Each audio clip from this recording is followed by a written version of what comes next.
Boum les gars! Bienvenue à vous les gars, j'espère que vous avez passé une bonne soirée boxe, un bon dimanche matin. On va être ensemble pour débriefer de Mbili contre Derevchenko. Donc il y a pas mal de choses à dire et on savait déjà que ça allait être un combat extrêmement difficile pour Mbili. Il y en a beaucoup qui le voyaient mettre TKO KO, pas sur ma chaîne parce que sur ma chaîne on en avait discuté pas mal et on avait pronostiqué en général, on avait pronostiqué une victoire de Mbili au point, à la décision.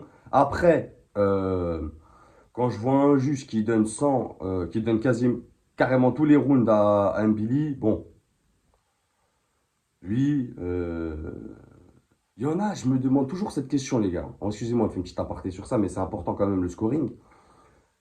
Il y en a, pourtant ils regardent le combat en live, hein. Je sais pas qu'est-ce qu'ils regardent. C'est impossible. C'est impossible.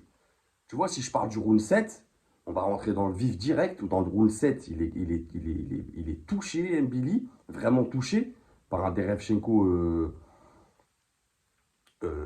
solide pour le coup dans le round 7. Tu peux pas le donner à Mbili ce round-là, les gars.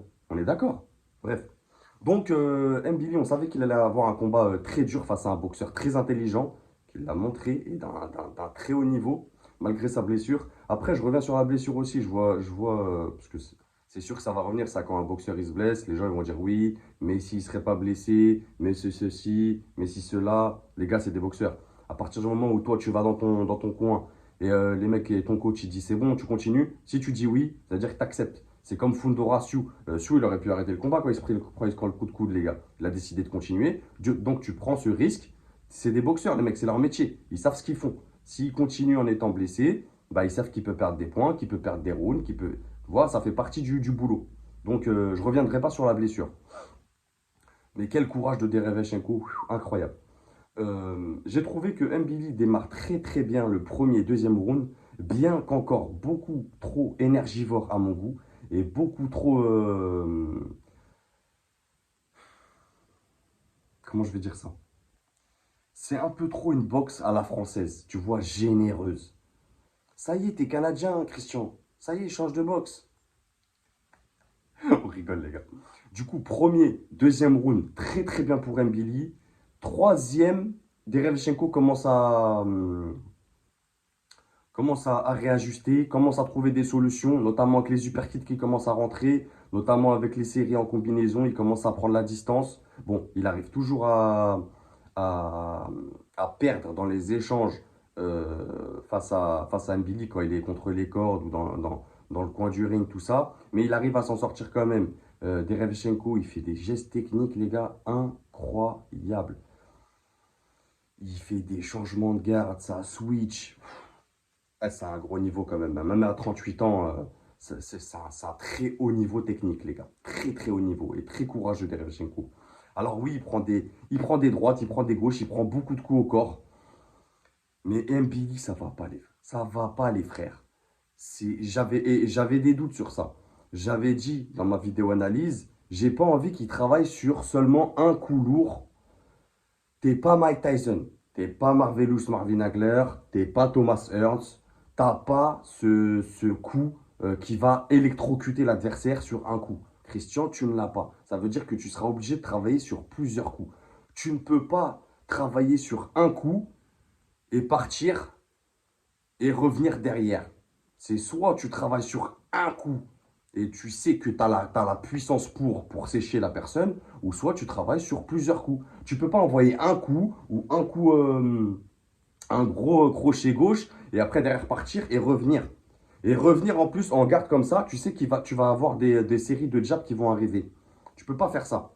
À ce niveau-là, tu ne peux pas faire ça. Vous voyez ce que je veux dire? Il y a des combinaisons à mettre en place. Et en plus, c'est beau. Comme il faisait dans le premier, deuxième round, c'est très bien.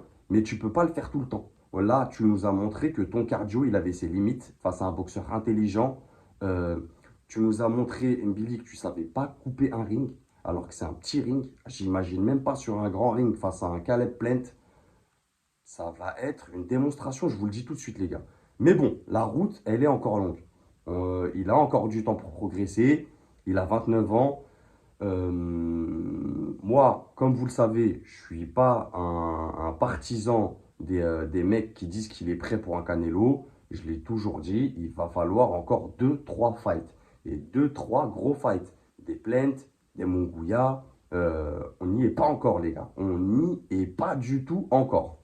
Même s'il est légitime, attention, c'est pas ça que je remets en cause. Après, demain, attention, demain, MPD, tu lui donnes la chance d'aller chercher la WBC face à Canelo, il y va, prêt ou pas prêt. On s'en fout, c'est pas ça le problème. Tu vois, c'est pas ça que je te parle. Bien sûr qu'on va le soutenir, bien sûr qu'il va y aller. Mais ce combat, pour lui-même, lui permet de lui montrer où il en est en termes de niveau, que ce soit technique, cardio, puissance, physique, intention, travail en intérieur, travail en extérieur. Pas assez de boulot de jab de Mbili, pas assez les gars. À un moment donné, quand il était à distance, il essayait d'envoyer des jabs, mais ça passait pas. Après, attention, hein. Attention en face les gars, c'est un Derevchenko. Derevchenko, c'est solide. Et la preuve, c'est lui. Là, quand je vous ai dit, il réajuste après le deuxième round. Troisième, quatrième, il fait des très beaux rounds. Même si je donne pas tous les rounds à Christian, faut pas non plus être zinzin.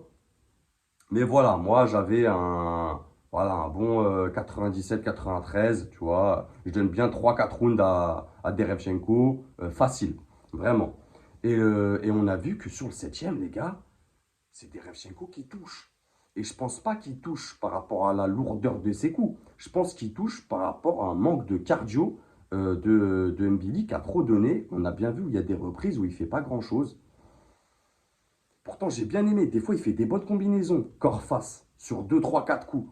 Mais ça, tu peux pas le faire tout le temps. Et tu peux pas le faire en début de round comme ça, attaquer tout de suite. On a bien vu que le cardio, à la fin, c'était chaud, les gars. Il avait des grosses lacunes. Après, c'est sa boxe. Donc, on va pas lui demander de changer sa boxe non plus. Je suis pas en train de dire, non, il est pas prêt, il faut qu'il change sa boxe. Non. Dans sa boxe, il faut qu'il l'adapte pour que ça soit moins énergivore. Et pour qu'il capitalise plus sur ses échanges. Voilà, moi, c'est ça que je suis en train de dire. Donc c'était très bien de la part de Christian quand même. Il a gagné ce fight, qui n'était pas un fight facile. C'était son premier gros nom. Donc grosse pression pour lui. En plus, il est chez lui au Canada. On a vu le public qui était pour lui, scander son nom. Ça fait plaisir. Donc non, il a fait du bon boulot. Euh, Prendre un gros nom comme ça, comme Terevchenko, c'est pas évident. Euh, En plus, c'est un Derevchenko courageux, qui prend pas mal de coups, mais qui est quand même là, qui réajuste, qui trouve des failles. Euh, mais voilà, MPD, il faut qu'il bosse sur sa boxe. Ses échanges, faut qu'il les capitalise plus, qu'il soit plus précis, qu'il pousse le ring. Vraiment, qu'il laisse moins de générosité dans sa boxe, qu'il laisse moins de coups passés, plus de travail défensif. C'est encore trop nonchalant, à mon sens, trop nonchalant. Mais bon, il a gagné, c'est très très bien. Maintenant, pour la suite, bah voilà, hein, un Plant, un Mongolia. En plus, Plant, il va combattre bientôt, Mongolia aussi. Donc, il y a des combats à faire.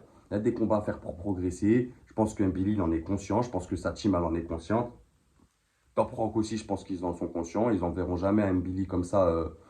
Parce que quand même, c'est un promoteur. Tu veux quand même que ton boxeur, il remporte une ceinture. Donc, tu l'enverras pas contre un Canelo comme ça. Pour moi, il n'a pas encore le niveau. Pas du tout même. Mais ça, on le sait tous, c'est pas le problème. Le problème, c'est de progresser et essayer d'être le meilleur de toi-même au moment T, là où quand il va aller chercher la ceinture. Donc pour l'instant, c'est très bien des combats comme ça. Un Munguia, je dis pas non. Munguia qui est grand, ça pourrait être un beau profil, tu vois. Ça pourrait être un prochain fight intéressant pour Mbili. Maintenant, il a montré de belles choses dans ce combat. Il a montré un mental, il a montré un physique aussi quand même qui était là. Malgré sa boxe qui est, les gars, qui est trop énergivore, ça demande trop d'énergie. 3 minutes, c'est long. Et là où c'est encore plus inquiétant, c'est qu'il n'a jamais fait encore de 12 rounds, Dembélé, les gars. À ce niveau-là, pas faire de 12 rounds, ça devient inquiétant. Être si proche d'obtenir une chance mondiale et pas avoir fait de 12 rounds, donc de ne pas avoir de prépa sur 12 rounds, pour moi, c'est inquiétant. Je ne sais pas ce que vous en pensez. Donc voilà, en tout cas, Derevchenko, félicitations à lui, parce qu'à 38 ans, blessé, accepter le combat, et montrer ce qu'il a montré. Alors bien sûr, face à un boxeur comme Mbili qui avance, qui t'asphyxie, qui a un rouleau compresseur, bah, on va toujours plus voir les qualités d'un Derevchenko technique, qui est bien sur ses appuis, qui bouge, qui switch, qui change de garde, qui rentre des uppercuts, euh, qui travaille avec son jab. Bien sûr que en tout cas pour moi, ça va plus me parler, cette boxe, ça va être plus attrayant, plus agréable à regarder au niveau de la technique. Mais Mbili, il a fait son job, les gars. Il a fait son job, il lui a rentré dedans, il lui a montré que ça allait être un combat difficile, il lui a envoyé des grosses golden qui ont bien fatigué un Derevchenko, un gros travail de corps de Mbili. Donc félicitations à lui. La route, elle est encore longue, mais doucement, les gars, doucement. Doucement. Il a le temps. On va pas le presser, le Canadien. Il a 29 ans. Il y a encore des belles bêtes dans la catégorie à aller chercher, des beaux combats à faire. Il peut se faire financièrement aussi maintenant, c'est top rank. Donc, fais ses combats. Ça sert à rien d'aller direct aller chercher un Canelo parce qu'une défaite derrière d'un Canelo, ça va toucher dans ton mental. Tes espoirs, ils vont diminuer. Tous tes curseurs, ils vont diminuer. Donc tranquille, chill, tranquille les gars. Christian, tranquille, fais encore des combats, c'est très bien. C'est très bien, c'est très encourageant. Voilà. Ajuste, ajuste ta boxe, ne change pas. Moi, je ne demande pas à Mbili, il y en a beaucoup qui lui demandent de changer de boxe, d'être plus comme ça, plus comme ci. Moi, dans sa boxe, je veux qu'il change juste, qu'il la perfectionne en fait. Qu'il la perfectionne vraiment comme un vrai rouleau compresseur sur 12 rounds et qui tient. Il n'y a pas où il y a 3-4 rounds où il est absent, où il peut se faire toucher. Ça, tu n'auras pas le droit à du haut niveau comme ça. Tu n'as pas le droit à ces erreurs-là. Donc voilà les gars, on a passé une bonne soirée boxe. Moi en tout cas, je suis content pour Mbili. C'est très très bien. Maintenant derrière, j'attends encore un gros nom pour lui. Donc dites-moi en commentaire ce que vous en pensez. Abonnez-vous si vous passez par là. N'hésitez pas les gars à rejoindre la guilde du Noblard, à souscrire et devenir membre. Ça m'aide, ça me donne de la force. Merci encore les gars, on en discute en commentaire. Et n'oubliez pas, c'est que de la boxe. Bang!